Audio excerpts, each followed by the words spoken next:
Welcome back to Ghost Pirate Entertainment. I'm your host, Kanan Becker, and today we do another deep dive into Prime Video.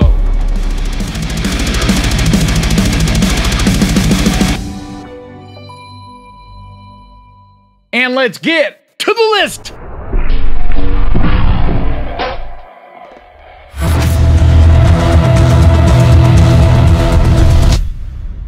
All I think is that I love you. Bones and All is a 2022 romantic adventure horror movie. Directed by Luca Guadagnino from a screenplay by David Kashkanich, and is based on the 2015 novel Bones and All by Camille DeAngelis. It stars Taylor Russell, Timothy Chalamet, and Mark Rylance. The plot's about a pair of young cannibals who flee together on a road trip across the country and develop feelings for each other. I'm not gonna be like that. We don't have many options. Either you eat, you off yourself, or you lock yourself up in there. So I saw this last year when it was in theaters, and it's really a shame how little I've heard people talking about it, because it's absolutely fantastic.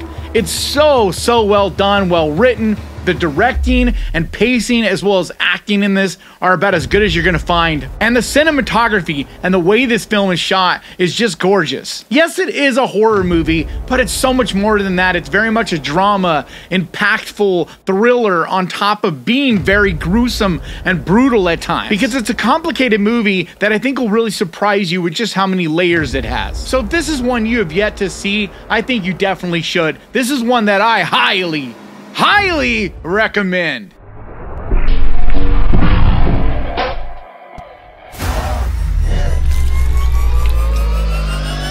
What are you? Run, Sweetheart, Run is a 2020 supernatural horror movie. Directed by Shauna Festi, it stars Ella Balinska and Pillow Asbach. After what seems to be an innocent date, Sherry now faces a night of terror when her date hunts her down and tries to kill her. And now she must run for her life throughout the city to escape his grasp. One drink.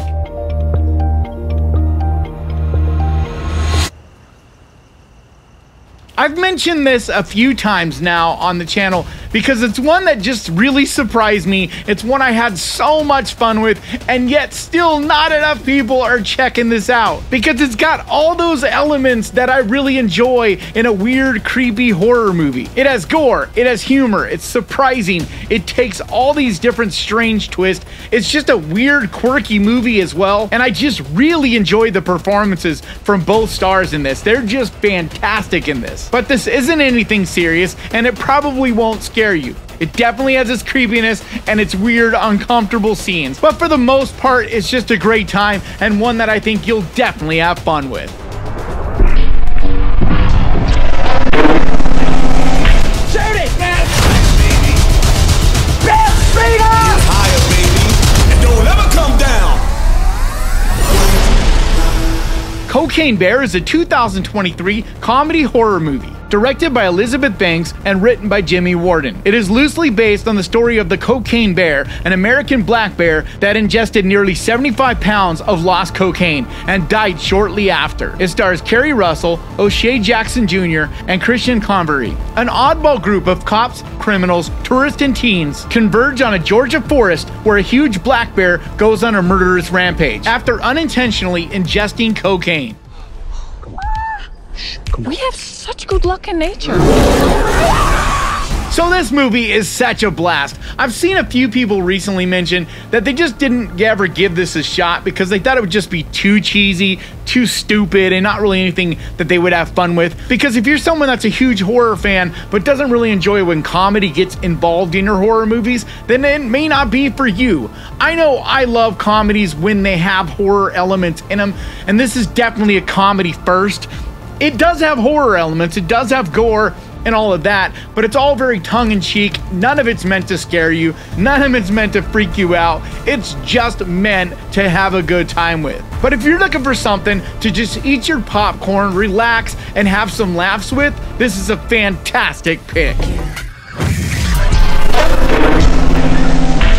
Candyman is a 2021 supernatural horror movie. Directed by Nia DaCosta and written by Jordan Peele and DaCosta. It stars Yahya Abdul-Mateen II, Tiana Paris, and Coleman Domingo.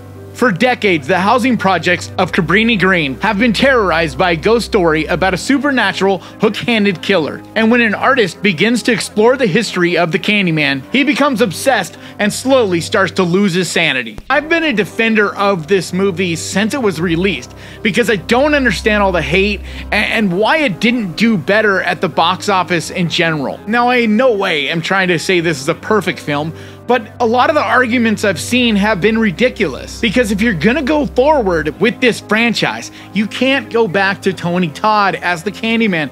I adore Tony Todd. He's amazing, and the Candyman is one of my all-time favorite movies he did here. Now, I get it that there are some things I would change. There are a few things that were a little cringy. It leaned a little heavy into some things that I thought maybe it shouldn't have or whatever. But for the most part, I thought this was brilliant because it delves into racism. It deals with a lot of the same things that the original Candyman had. And I've heard these arguments that it's woke. And I'm like, have you seen the original Candyman? Because I don't get it. How is this any different than the original Candyman? It dealt with a lot of the same issues, talked about a lot of the same stuff.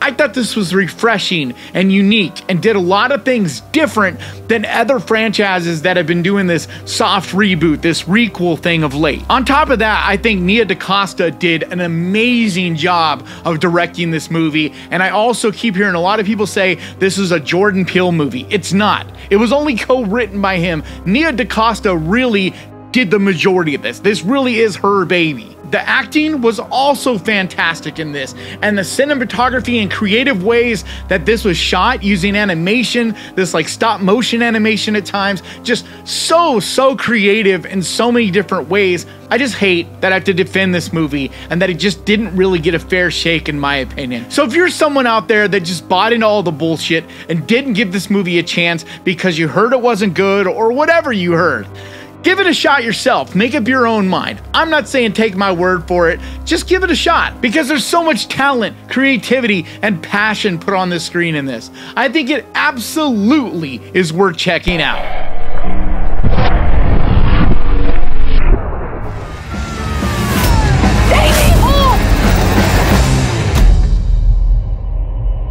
Hello? Pyewacket is a 2017 Canadian horror thriller, written and directed by Adam McDonald. It stars Laurie Holden and Nicole Muniz. A frustrated, angst-ridden teen girl awakens something in the woods when she naively performs an occult ritual to evoke a witch to kill her mother. Darkness, I charge you with this sign. Mother and the night are mine. I invite you to come. Pyewacket. I heard the buzz about this movie for a long time and just never got around to checking it out. And then not too long ago, I finally did, and I get it now. This is a really special little movie. It's very small. It doesn't have anybody like big name actors in it. It doesn't have any amazing or crazy special effects. But what it does have is this witchy, creepy, supernatural, cultish vibe that I absolutely love. And it just has an even more haunting feeling to it because it is a lower budget movie and it is actors and stuff that you don't really recognize, but they all do a really good job, everybody that's involved in this, so it's easy to buy into their performances and feel like these are real people on the screen. But it does have a uniqueness to it and went in some directions that did surprise me. I think this is a fantastic little gem, absolutely worth adding to your list.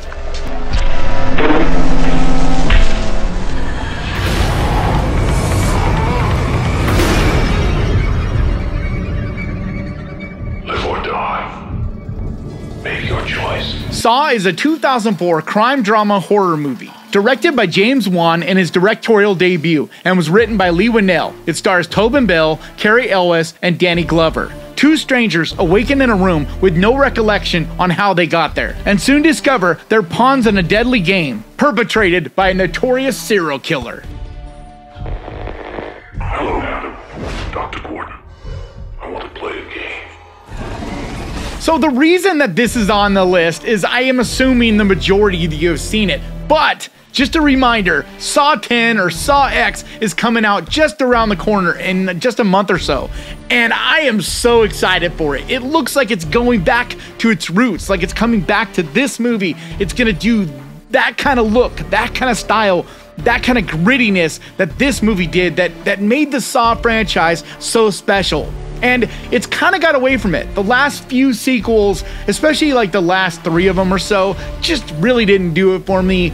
And I started losing that excitement for when a Saw movie was coming out. Because for so many years at Halloween time, you knew there was going to be another Saw, and you just couldn't wait to see what kills they could come up with. They were just so much fun for that alone. And right now is a great time if you want to binge a bunch of the Saw movies and just get in the mode for that, because Prime has basically all of them available if you have a Prime membership. But the first and the second, I really think, still hold up and are absolutely brilliant movies. They're just dirty, gritty, and visceral in so many ways. So if it's been a while since you've seen Saw, or if you want to binge a bunch of them like I'm going to get ready for Saw X, definitely get over to Prime right now and check them out.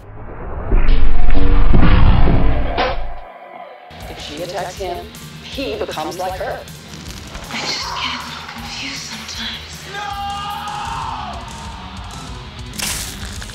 sometimes. Return of the Living Dead 3 is a 1993 zombie horror movie. Directed by Brian Usna, it stars Melinda Clarke, J. Trevor Edmond, and Kent McCord. Having recently witnessed the horrific results of a top-secret project to bring the dead back to life, a distraught youth performs the operation on his girlfriend after she's killed in a motorcycle accident.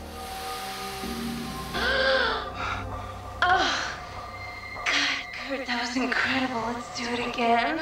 I hadn't seen this movie in a long time, to the point where I pretty much didn't even remember it anymore. And yesterday I was looking for one more to add to this list, and I felt nostalgic. I wanted something that was fun from the 80s or 90s and just not anything to take too serious. So I threw this little gem on, and I was absolutely shocked on how well this holds up, how good it is. Because yes, it's funny, yes, it's got some camp to it, and a lot of that 90s, 80s, 90s kind of charm that we all love. And in my opinion, Return of the Living Dead, the original, is one of the greatest zombie horror movie comedies that's ever been done. But I gotta say, this one does not fall that far short from that original. I mean, that is a classic, I'm not arguing that, but surprisingly enough, this one is really good. It's got a lot of unique qualities to it.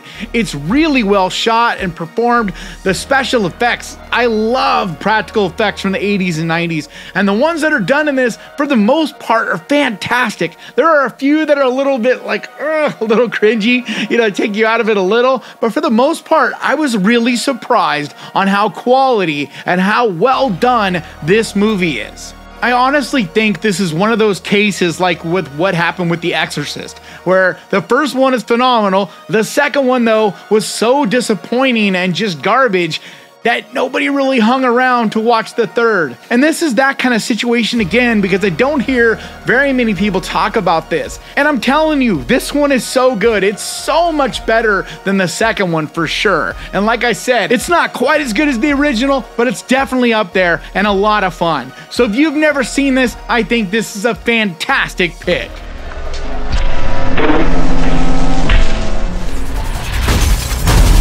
She's gonna die.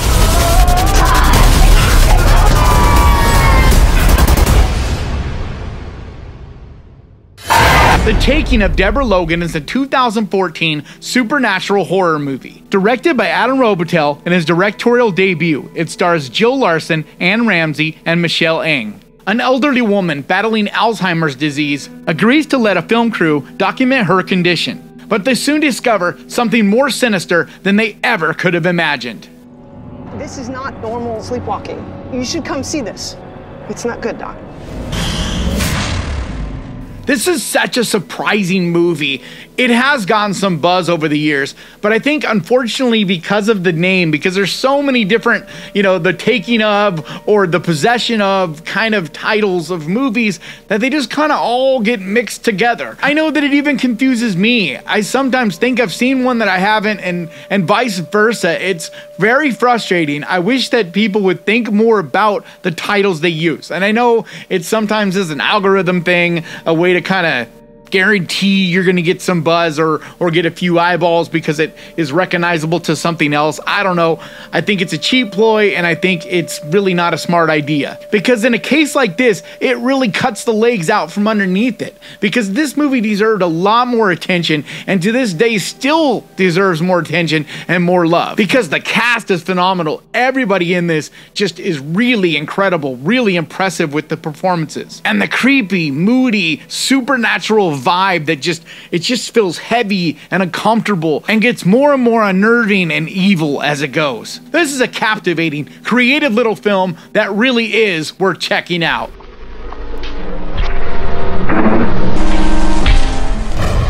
You have no idea what you've done. But you will.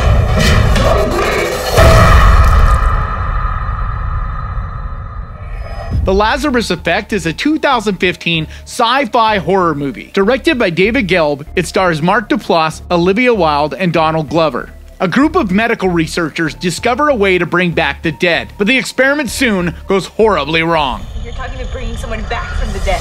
No.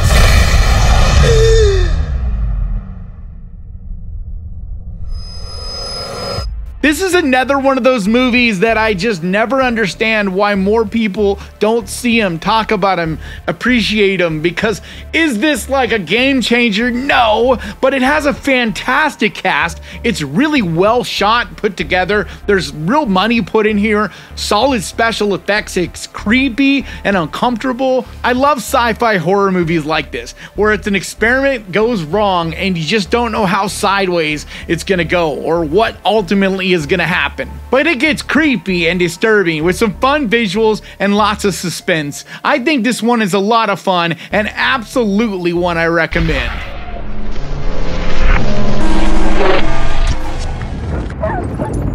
The jangling man is coming.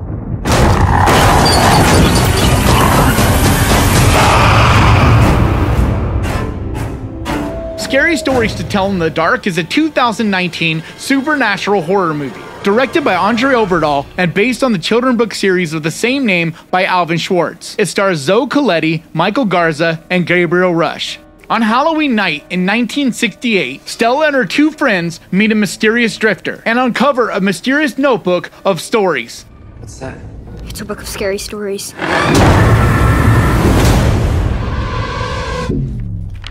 Tell me a story.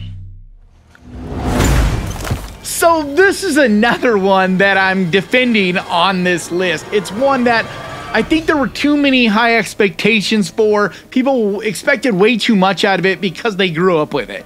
And I understand that. I didn't grow up with the stories, like for lots of reasons.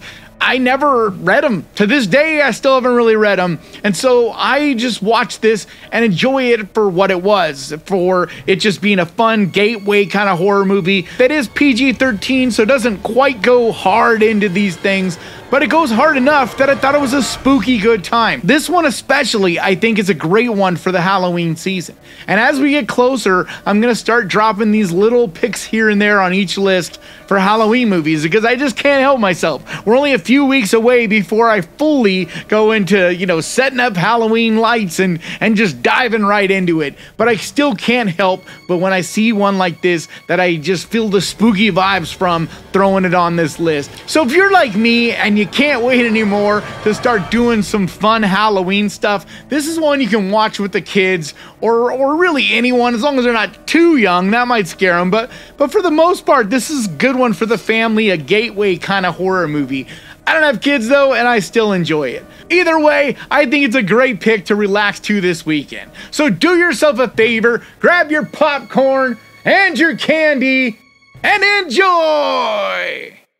Alright guys, that's going to do it for me today. Thank you so much for checking this out. And if you enjoyed this, do me a favor. Hit the subscribe button and ding that little bell, because that is the best way to keep track of this channel. And when I post videos like this, and I post videos like this every single week. I also want to let you guys know I have a new second channel where all my solo individual movie reviews, not just horror, but reviews in general, are going to go up from now on. So definitely go check that out. There's a link down in the description. But it's just my name, Kanan Becker, over on YouTube. So please go over there and give it some love. But I also want to give a massive, huge, enormous thank you to the Ghost Pirate crew, to you guys over on Patreon, and to the channel members over here. You guys absolutely mean the world to me. And if you would like to find out how you can help support the channel over on Patreon, there's a link down in the description. Or if you'd like to become a channel member, there's a button right down there that says join. But like always, thank you so much for watching.